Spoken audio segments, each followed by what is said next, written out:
What is the creepiest thing you found in a forest?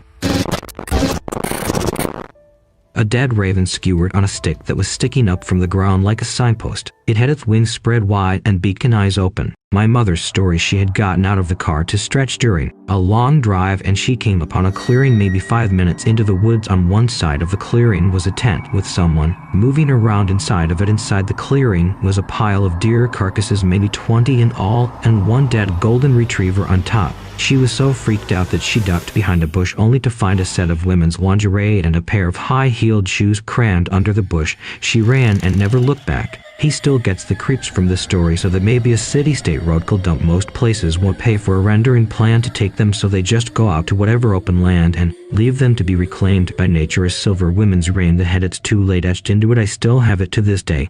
The weirdest part is that it was lying on its edge perfectly when I caught me across it. Found a tombstone in the woods when we were kids. The area in front of it where the casket would be was sunken in about 6 inches. Looking around, there were other similar sunken in areas, but no other tombstones. It was a woman's name on the tombstone, and she was born in the 1800s and died in 1914. This is common. At one point, that land was probably homestead, and people buried their family members just on the property. There is a hiking trail in Rock Island State Park into that has some of those tiny graveyards, as well as an old against a 20s type car rusted out up in the woods. There is a plaque there that says there used to be a moonshiner road through there where they ran liquor, and this one got caught up in the muck, and it's been here ever since. Kind of cool. This happened about 15 years ago, where my friends and I went walking in the woods in West Michigan during early spring when there weren't any leaves on the trees and the ground were pretty matted down after the winter. We were having fun in showrooms and taking a long walk when I spotted a small seal jar, so I picked it up, and there was something inside. I got excited because it looked really old, and it seemed someone either lost it or they wanted someone to find a time capsule or something cool. Anyway, I opened it up and it was poop. That was tea. He highlight of the day: cage dogs used for dog fighting was both brutal and terrifying. They were vicious, barking their heads off and ready to rip my throat out, but covered in scars, missing chunks of their body, and without ears. I believe the owners sheared them off to prevent competitor dogs from having something to grab hold of. A slid caught in a tree branch about 30 feet in the air. Exploring the woods as a kid, my friend and I found the pit that the local chicken farm, small-scale non-industrial, dumped the bodies into. My friends and I went canoe camping in a new provincial park. We had this neat trip planned. We'd get flown into the middle of the park without canoes and canoe our way out over the course of a week. First night, everything is pretty normal and cool. The next day, we go over to the head of the trail. Up a mountain is a little bit of a misnomer. It's interior, so our mountains are pretty small. The base of the trail is in a campsite. We get out of our canoes and go up into the campsite to find the trail. The campsite is a rep-like clothes tossed all around, and the mud is a dehydrated meal that someone clearly hacked into with a knife. Barely eaten snack wrappers and trash, a couple pairs of shoes, 3 different tarps torn down, and muddy, a sleeping bag. I think the thing you wouldn't expect to be left behind. Even with the messiest of campers, no sign of anyone around, but plenty of evidence there had been at least 3 to 5 people here. No sign of a canoe. Keep in mind, this is a lake you can only access via several days of canoeing, hiking, or a plane. To this day, we don't know what happened there. It was a week before we got out of the park ourselves, and we were in a rough state when we did. It was a very rainy trip, so we never really found out what had happened. Some members of our party said that they saw a canoe at the site of the previous night because they'd wanted that site and it had been occupied. But we woke up fella early and didn't see anything. That leaves our best guess is still that someone had an emergency, maybe hypothermia. It was real rain. They called out for emergency rescue, and in their haste left behind a lot of stuff. When I was around 12 years old, I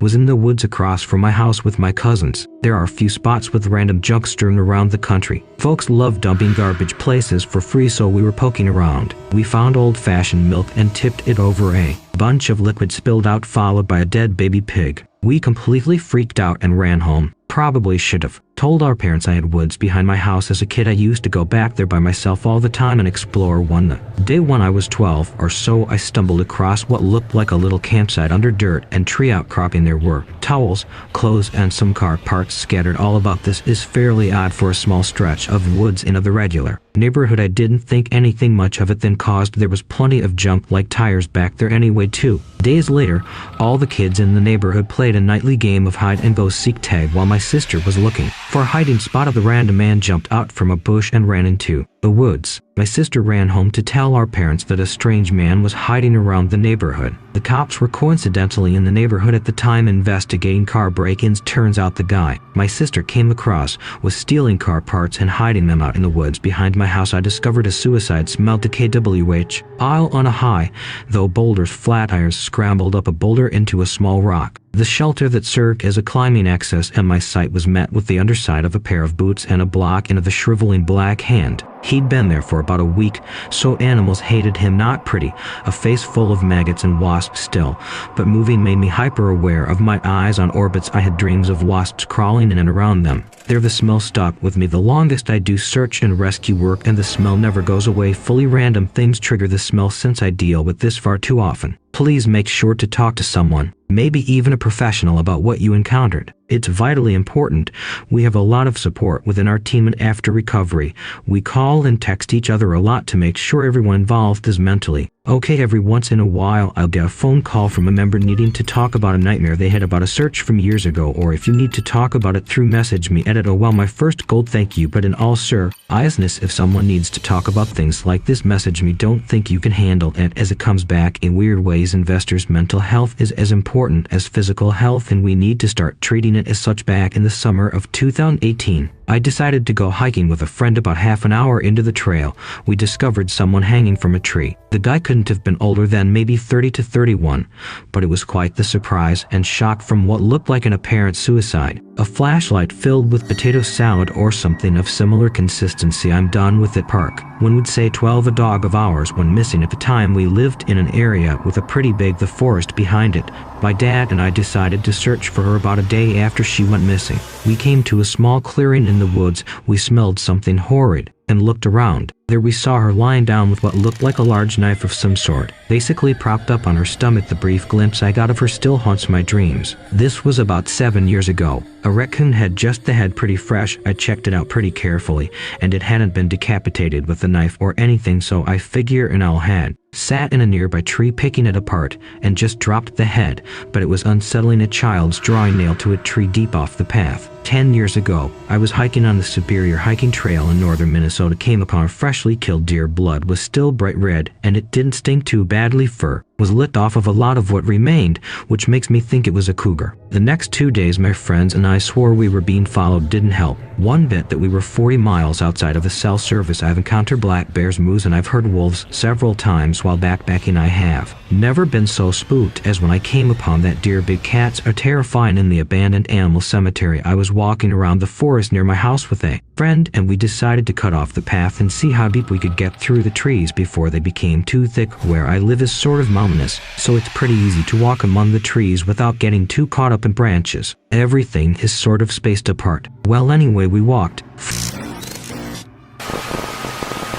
for about an hour when we came to all of these little arranged pebbles. They were all put in little circles of different sizes and definitely put there intentionally.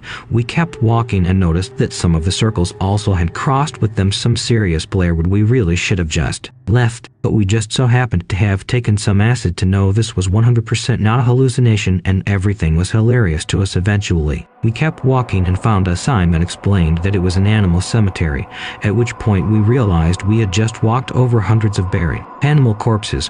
We knocked them out as fast as we could, but because we hadn't followed a path, the way back was pretty confusing, and we ended up taking a much longer route back to the original path. If that wasn't bad enough, we came across the biggest pure the white dog we'd ever seen on the way back. There was no one else around but this massive dog with no leash and no collar, so obviously in our drugged up state, we convinced ourselves that it was a ghost that followed us as we tried to find out way out for about 20 minutes until finally its owner wandered out and found him. It was some old hippie man who just let his dog wander around. Turns out that the dog was so big because it was part wolf or something really not unusual for where I live, but like I said, we were on acid, so the whole thing was more of a trip than we were expecting. Tried to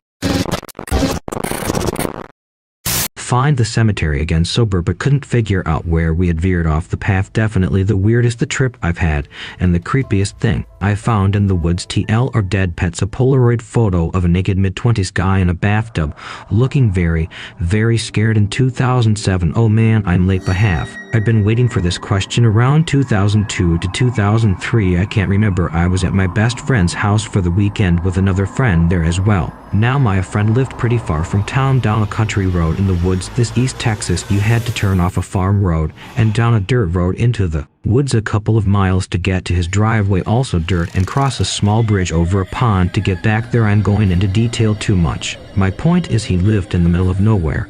We had explored the woods around his house before, but never went too far this a particular day. We decided we were going to hike the woods much further. We were walking for a couple of hours and came on a path clearly made by a four-wheeler and followed it. At the end of the path, which was only a couple hundred feet, there was a small clearing in the woods, and in the middle of the cabin was a couple of feet off the ground, supported by blocks, and had a front deck. We decided to check it out since we're dumb kids. The windows were all barred, the door was locked. It gets weirder that the cabin was surrounded by a playground equipment, old playground equipment, like the 1950s and 1960s era. When we walked behind the cabin, that's when we all three got really scared. There were several mounds of dirt and shovels laying about, almost like graves, but we couldn't know for sure. We decided to leave at that point and found our way back to my friend's house. It gets weirder. A few years later, when we were all around 16 years old, it came up in conversation, and we decided one day to go look for it again. This time we brought my buddy's 22 rifles just in case. We eventually did find the path again and followed it,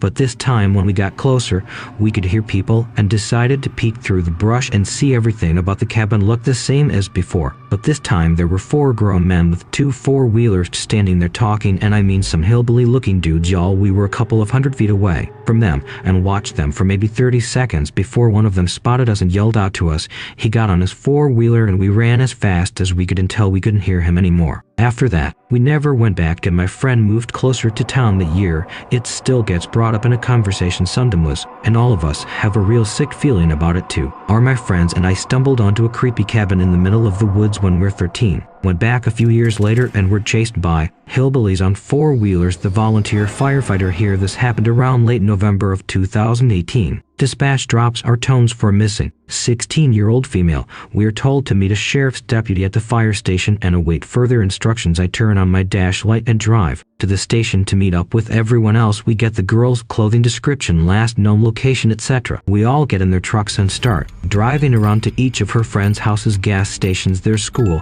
all the local businesses and motels. Our town has a population of about 500 residents with only a handful of local businesses. My partner and I was pulling out of one of the gas stations when I thought I saw someone walking in an empty cornfield. I tell my partner to stop as I grab the spotlight off of the floorboard. I shined the light on what I thought was going to be our missing person, but it was actually a man in the mid-40s wearing torn-up jeans, cowboy boots, and a torn white t-shirt stained with what I thought was dirt. I get out of the truck and start walking down the hill and into the field. I called out to the man, and when I did, he turned and started walking away. I told him politely that he wasn't in trouble and we were just looking for someone. Then he stopped but didn't turn around. As I tried to get closer to the man, I felt a sudden urge to go back to the truck and leave. I turned around and starting quickly back up the hill towards the truck. About halfway up, I turned around and the man in an empty corn. The field was gone. I ran the rest of the way back to the truck, slammed the door, and told my partner to get us out of here. And did you see that? He says he did, and that he too had an uneasy feeling while I was talking to him. I don't normally believe in the paranormal, but there's something you can't just put off as smoke and mirrors or your imagination. It's just one of those things that remain unexplainable. Shortly after this encounter, the police chief ended up calling off the search for our town and shifted the attention and manpower to the next town over, where the missing girl was later found unharmed, partying and drinking with her friends. As for me and another firefighter, we don't talk about the man in the LD ever carcass of a dead murdered dog near some upside down crosses and pentagrams. Not kidding.